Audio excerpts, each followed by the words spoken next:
Welcome to the Deep Dive. Today, we're really digging into someone who's, well, more than just successful in music. He's kind of an industry paradox, a real musical shapeshifter. Don Edward Fagenson? Or, as most people know him, Don was. Oh, shapeshifter is a good word for it. Maybe even putting it mildly. I mean, you look at his career, his CV, and it feels like it belongs to, what, 3 different people? Right. Yeah. Our sources show this guy, he's won 6 Grammys as a producer, basically defining the sound for huge chunks of rock, blues, country, you name it, through the 90s and 2000s. But then he's also an active touring musician right now, playing double bass with, jam band legends. Yeah. And then on top of all that, he's the president of Blue Note Records. I mean, the historic American jazz label. Yeah. So yeah, the paradox isn't just a footnote. It's the main story. Okay, so that's what we're diving into today, this massive career. We've got a lot of material here looking at just how versatile he's been. The impact is just huge. It really is. Yeah. Think about this. Records he produced sold close to 100 million albums worldwide. And those 6 Grammys, they include the big one, Producer of the Year back in '94. So our mission really is to try and trace this almost unbelievable path. Right. How does someone go from being, say, a University of Michigan dropout with a quirky new wave hit? Yeah. Walk the dinosaur. Exactly. How does that guy end up running a jazz empire and being the go-to producer for the Rolling Stones for like 30 years? It doesn't seem possible. It really doesn't. And look, if you need proof right off the bat of just how complex this guy is, think about this connection our sources highlight. Mid-90s, right? Don is working like crazy. Okay. He's producing the Rolling Stones Voodoo Lounge, huge album, massive rock project, high pressure, super commercial. Right. At the exact same time, he's directing and producing this really personal, sensitive documentary about Brian Wilson, the Beach Boys genius. Oh, I just wasn't made for these times. Yeah. That's the one. It won awards. Think about the headspace required for that. Jumping between the Stones rock machine and the, delicate psychology of Brian Wilson, that's a kind of mental juggling very few people could pull off. Okay, so that sets the stage pretty dramatically. Let's go back to the beginning, the roots. Yeah, got to start in Detroit.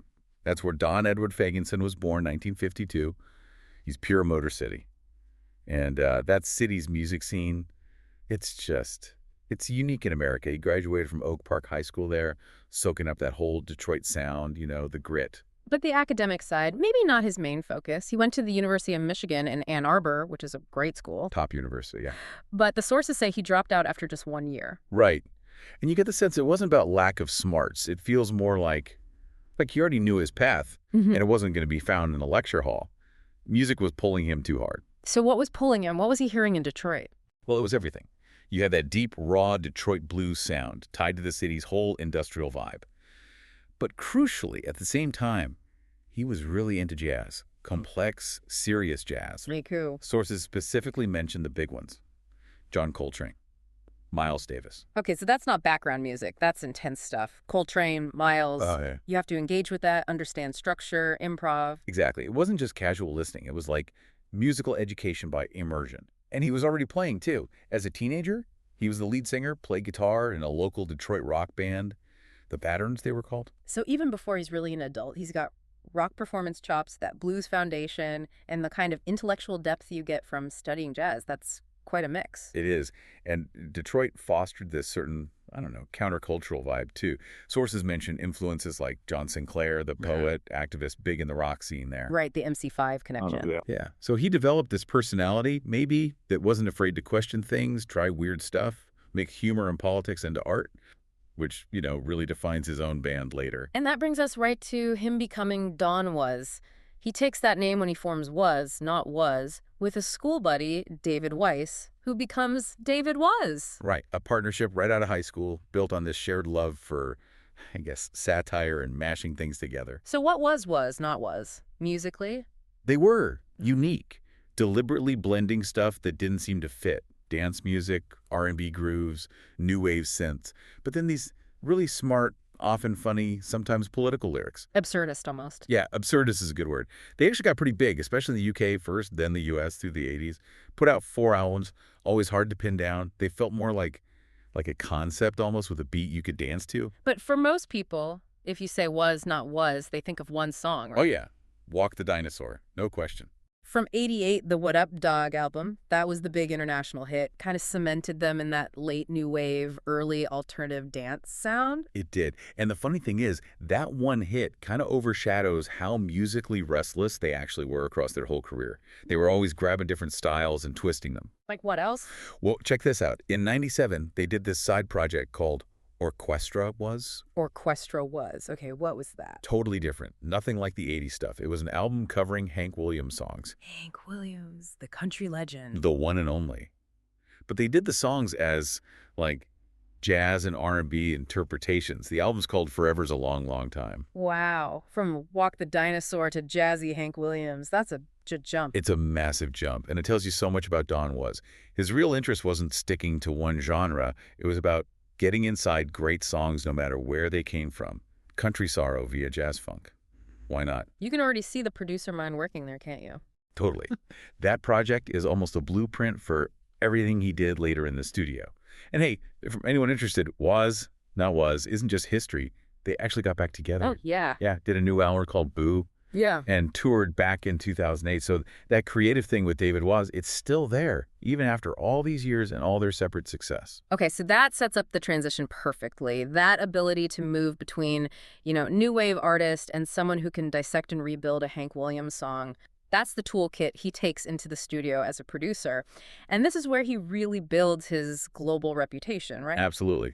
This is where the awards start piling up, confirming he can master totally different musical languages. We mentioned 6 Grammys total. And it's not just the number, it's what they were for. That '94 Producer of the Year Grammy, that's huge. That's his peers saying he was the most impactful guy behind the board that year. Let's rewind a bit before '94. His first really massive production success, the one that put him on the map as that kind of producer, was earlier, wasn't it? With Bonnie Raitt. Yes. 1989. And you really can't overstate how important that Nick of Time album was. Bonnie Raitt, late 80s. She was hugely respected, a critic's favorite, but commercially, things had cooled off. Right, she needed a spark. Exactly. Yeah. She's this incredible talent, deeply rooted in the blues, but needed, well, a sound that felt current but didn't sell her out. Don Was produced Nick of Time, and boom. Massive hit. Massive. Commercially huge, critically acclaimed, won the Grammy for Album of the Year. It didn't just revive her career, it kind of redefined what a veteran artist could do in that era. Don Was became the guy you called for revitalization. And then his other Grammys show this almost bizarre range. You mentioned one for Best Musical Album for Children in 2009. Yeah, collaborating with Ziggy Marley on Family Time. Okay, now contrast that with 2016. Right. He wins another Grammy, this time for producing the Rolling Stones' Blue and Lonesome, which was them going back to straight-up raw Chicago blues. So family reggae one year, hardcore traditional blues the next. That's it. And it's not just working in different genres. It's understanding the specific sound, the aesthetic needed for each, the clarity you need for kids' music versus the, analog grit and room sound you want for classic blues.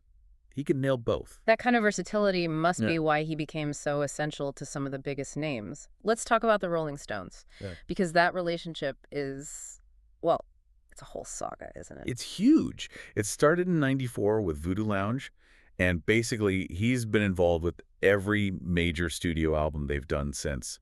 Stripped, Bridges to Babylon, A Bigger Bang, and then Blue and Lonesome, the blues one we mentioned. He's basically been their main production partner for their entire modern era. Pretty much the longest, most consistent one they've had, yeah. And it's still going. Still going. He was credited as an additional producer on a track, Live by the Sword, on their latest album, Hackney Diamonds, in 2023, which was really well received. So they clearly still trust his ear, his judgment after all this time? Absolutely. Implicitly. But his work with them goes way beyond just recording new songs. He became their archivist almost. Okay, what does that involve? Archival expertise. Yeah, it's a really specialized skill. Our sources really emphasize this. He was key in overseeing those big reissues of classic albums like Exile on Main Street in 2010 and Some Girls in 2011. So that's more than just remastering the old tapes. Oh, way more. Think of it like musical archaeology. You're dealing with tapes from like the late 60s, early 70s. They're delicate. His job wasn't just cleaning up the sound on the original album tracks. It was digging through like hundreds of hours of old session tapes. Lost outtakes. Songs they started maybe half finished, then abandoned in the vault. Wow. And then the really tricky part, taking these vintage recordings, sometimes 40 years old, and actually finishing them. That often meant producing and recording brand new parts, or getting Mick Jagger in to sing new vocals over these old backing tracks from decades ago. That sounds incredibly difficult. You'd have to perfectly match the sound and style of the band from 40 years prior. Exactly. It takes incredible technical skill, obviously, but also this uncanny knack for understanding the band's historical DNA. He basically became the guardian of their recorded history. A historical technician. Yeah. Amazing. Okay, so the Stones are the long-running gig. But we should circle back to Bonnie Raitt, too. Nick of Time was the breakthrough, but he didn't stop there. No, he stayed with her. Produced her next big albums, too, Luck of the Draw and Longing in Their Hearts. These records really helped define that polished, bluesy roots rock sound that was so big in the 90s. They were foundational. And outside of those core relationships, the list of artists he worked with is just wild. So many different styles. It's dizzying, honestly. Look at pop and rock. He did the B-52's Cosmic thing in '89. Remember Love Shack? Who could forget Love Shack? Pure party music. Totally. Maximalist, fun, theatrical pop. Now contrast that. He also worked with Iggy Pop. The godfather of punk. Yep. Produced Brick by Brick and Avenue B for Iggy. Yeah. And later on, he worked with Stone Temple Pilots, the big arena rock band, back in 2010. So he could handle raw, intense energy just as easily as he could handle, radio-friendly pop gloss. And then, just when you think you have him pegged, he pivots again into folk and country. Hard pivot. Yeah. He worked with Bob Dylan on Under the Red Sky. Okay, Under the Red Sky. That one gets mixed reviews sometimes, doesn't it? It does. Critics often call it one of Dylan's, let's say, less essential albums, polarizing maybe. But the fact that Don was in there, producing that, trying to find the right sound for Dylan's vision at that time, it shows he wasn't afraid of taking on really challenging high-stakes projects. And he went deeper into that world too, right? The country icon. Oh, yeah. Deep dive. He produced Willie Nelson, a couple of albums, Across the Borderline, Countrymen. Right. He did Chris Christopherson, This Old Road, Closer to the Bone. He worked with Waylon Jennings, even the Highwaymen, the supergroup. Wow. Willie, Waylon, Chris, Johnny Cash. That's outlaw country royalty. Exactly. And his approach there seemed totally different from, say, the Stones or the B-52s. With these guys, it was often about minimalism, capturing the voice, the story, the weary honesty sometimes. Like that Christopherson album, This Old Road. That one's really sparse. Incredibly sparse. Often just Christopherson's voice and a guitar. All about the lyrics. So think about that shift from the huge sound of Love Shack to the bare bones intimacy of Christopherson. It shows this amazing psychological flexibility.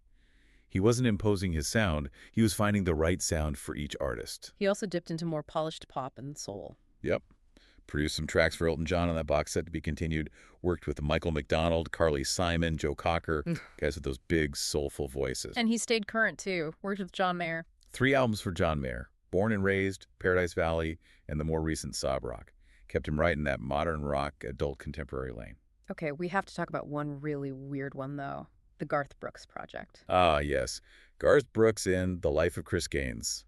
1999. What a trip that was. For those who don't remember, Garth Brooks, the country megastar, created this fictional alter ego, Chris Gaines, who was supposed to be this Australian rock star. Right. And Don Woester produced the entire Chris Gaines album, which wasn't just making music. It was like creating a whole fake musical history, a different persona. It required this massive conceptual effort, almost like being an executive producer on a film. It definitely proved he could handle, well, pretty much anything conceptually. So with all these different artists, different sounds, what was he actually doing in the studio? Was he just the ideas guy, the director, or more hands-on? Definitely hand-on. That's key to his credibility, I think. He wasn't just sitting back telling people what to do. The sources consistently show him credited playing instruments on these records. He's a real musician, a utility player. Like playing what? All sorts. He played bass on that Dylan album, Under the Red Sky. He played the big, upright double bass on a Bonnie Raitt track on Longing in Their Hearts. And on that stark Chris Christopherson album, This Old Road, he's credited on piano, acoustic bass, and upright bass. So he's often part of the rhythm section himself. Exactly. He's not just talking about the groove. He's in the groove. So when he suggests something to a session player, he's speaking as someone who can literally pick up the instrument and show them what he means. That earns a lot of respect, especially from veteran artists who value musical authenticity. Okay, so the studio work is obviously immense, but his career didn't stop at the recording console. He branched out into film, TV, radio, a whole multimedia dimension. Yeah, it's another layer to the whole shapeshifter thing. And he got serious recognition for it, too. Not just music awards. He won a BAFTA, A British Academy Award. For what? Best Original Score back in 1994 for the film Backbeat.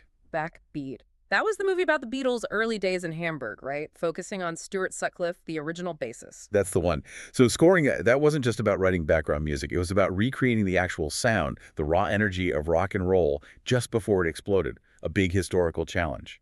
And then there was that Brian Wilson documentary we mentioned earlier. I just wasn't made for these times. He directed that one. Directed and produced it, yeah, in 95. And it wasn't just some side project. It got real acclaim. Won the Golden Gate Award at the San Francisco Film Festival. Why was that doc so important? Well, it came out during a really difficult time for Brian Wilson personally. It offered this incredibly vulnerable, insightful look at his genius and his struggles. It showed Don Wise could handle these really sensitive artistic stories with the same kind of care he brought to a massive Stones album. He could tell stories on film, too. And besides his own film projects, he was also kind of Hollywood's go-to music guy for a while. Seems like it. He worked as a music director or a consultant on a surprising number of big movies, especially in the 90s.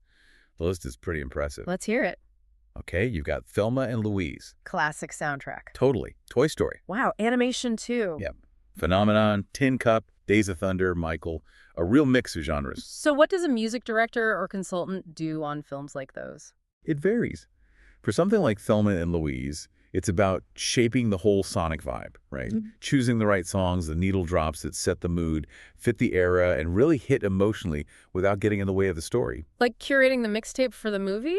Kind of, yeah.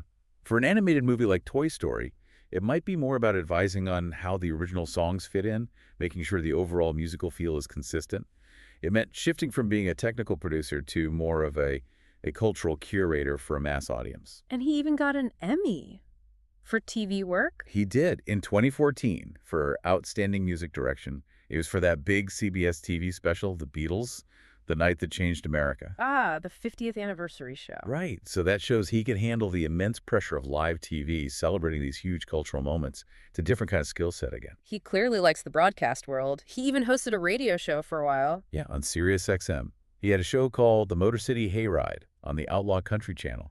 Ran from about 2009 to 2012. Outlaw country. So more roots music. Exactly. Just reinforces how deep his knowledge and love for that stuff goes, and his ability to talk about it, share those histories with listeners. But what's really interesting, I think, is that he didn't just stick with national satellite radio. He went back home, didn't he? He did. In 2021, he started a new show called Don Was Motor City Playlist.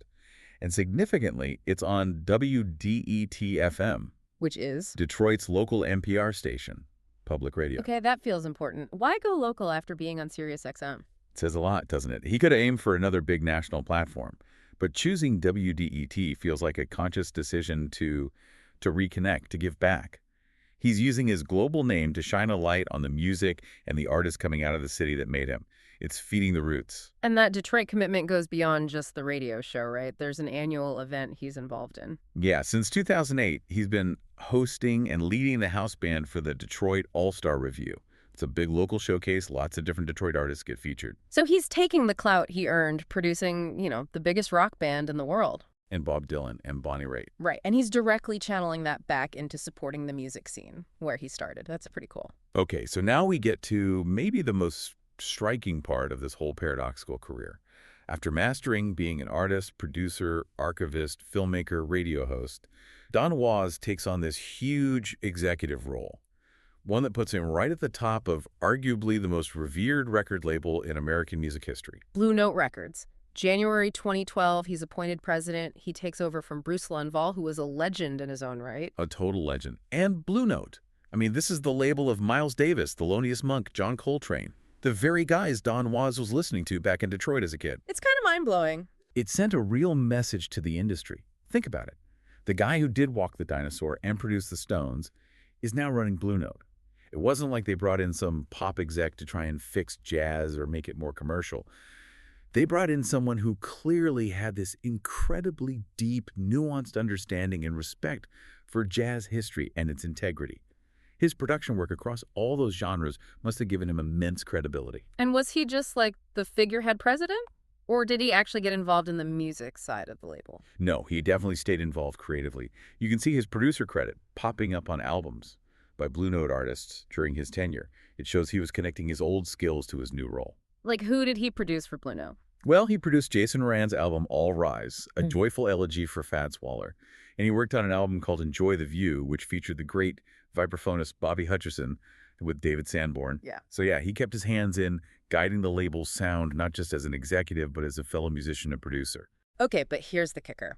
While he's president of this iconic jazz label, sitting in boardrooms, making executive decisions, he doesn't stop being a performing musician. In fact, he arguably ramps it up. He hits the road. Right. The contradiction is just fantastic. In 2018, he forms this trio, Wolf Bros. With Bob Weir from the Grateful Dead. Yep.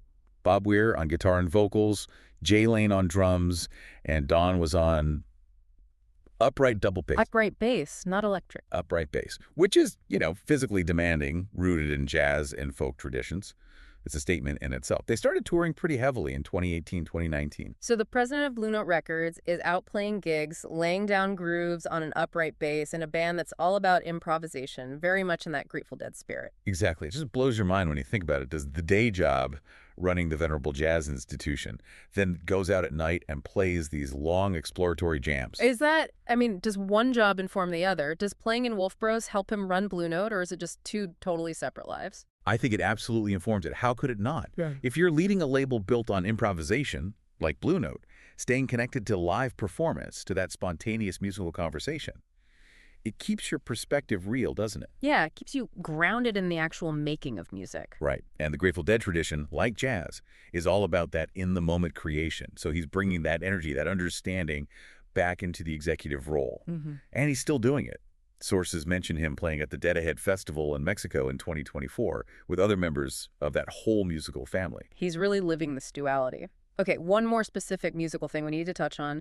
His work with Bob Dylan again, but in a very unique context, these ionic originals. What was that about? Yeah, this was in 2021. Super interesting. It involves T-Bone Burnett as a producer. Another heavyweight producer? Absolutely. And they decided to re-record some classic Dylan songs, Masters of War, Simple Twist of Fate, but not just regular recordings. They created these things called ionic originals. Okay, what is an ionic original? It's basically a brand new proprietary analog recording format T-Bone Burnett developed. Think of it like a super high-fidelity, one-of-a-kind lacquer disc. It's not digital, it's pure analog. And they only made one copy of each recording. Exactly. Each recording was a unique, single object, sold as such, like a piece of fine art. It was partly about pushing the boundaries of analog sound fidelity and partly about creating these absolutely unique sonic artifacts, kind of reviving an old idea in a new way. And Don Was played bass on these unique high-stakes recordings. He did, which again tells you something. When Dylan and T-Bone Burnett are doing this highly specialized, philosophically driven project focused on pure analog sound, who do they call for the bass? Don Was. He's seen as that ultimate reliable anchor in the analog world. It really seems like his whole career, his whole approach is built on these deep connections, this ability to operate in different worlds. Maybe it runs in the family. Sources mention some interesting family background. Yeah, a couple of interesting points. His father was a WWII vet, earned a Bronze Star Medal. So a background of serious commitment there. And maybe more surprisingly, his sister is Nancy Potok. Who was? The former chief statistician of the United States. Wow, okay. From music production to chief statistician, that's diverse. It really is. Yeah. Suggests maybe a family trait of being able to achieve excellence in really different, really demanding specialized fields. So we've traced this incredible path Don Was. From a Detroit kid dropping out of college, through the quirky success of Was, Not Was, becoming this key producer who revived careers like Bonnie Raitt's, who became the trusted ear for the Rolling Stones. Winning BAFTAs, Emmys for film and TV work. And then landing as the president of Blue Note Records, one of the most iconic labels ever. It's just an amazing arc. It really is. And the numbers, the 6 Grammys, nearly 100 million albums sold, they're impressive, but almost beside the point. What's really staggering is how he managed to balance it all. How he excelled as a creative artist himself, both with Was, Not Was, and now with Wolf Bros, while also being this major industry executive and producer. That adaptability, that deep appreciation for all kinds of music, rock, blues, jazz, country, pop, seems to be the core of it. He sees the connections maybe where others see divisions. He's the ultimate curator, isn't he? He can shift from understanding the, intellectual satire of his own early work to the gut-level emotion of the blues, to the deep harmonic complexity of jazz. He gets it all. He really is that definitive musical shapeshifter we started with, as someone who proves music history isn't really about walled-off genres. So thinking about all this, what does it mean going forward? You've got the president of Blue Note Records, the home of sophisticated jazz, who spends his nights playing upright bass in an improvisational rock band. Yeah, what does that lead to? Well, that's the provocative thought maybe we can leave you with. If the guy in charge sees the entire sweep of American music, rock, folk, blues, jazz, as this interconnected whole, this giant playground, what kind of unexpected things might start happening at Blue Note? Like new kinds of artists being signed, boundary-pushing collaborations. Maybe. What kind of cross-pollination could happen when the executive making the decisions has that kind of street-level, on-stage experience? It makes you wonder what the future of that legendary label might look like, guided by someone who truly embodies such diverse musical worlds. It's definitely worth keeping an eye on. And maybe go back and listen to some of those wildly different albums he produced. You'll hear that polymath mind at work.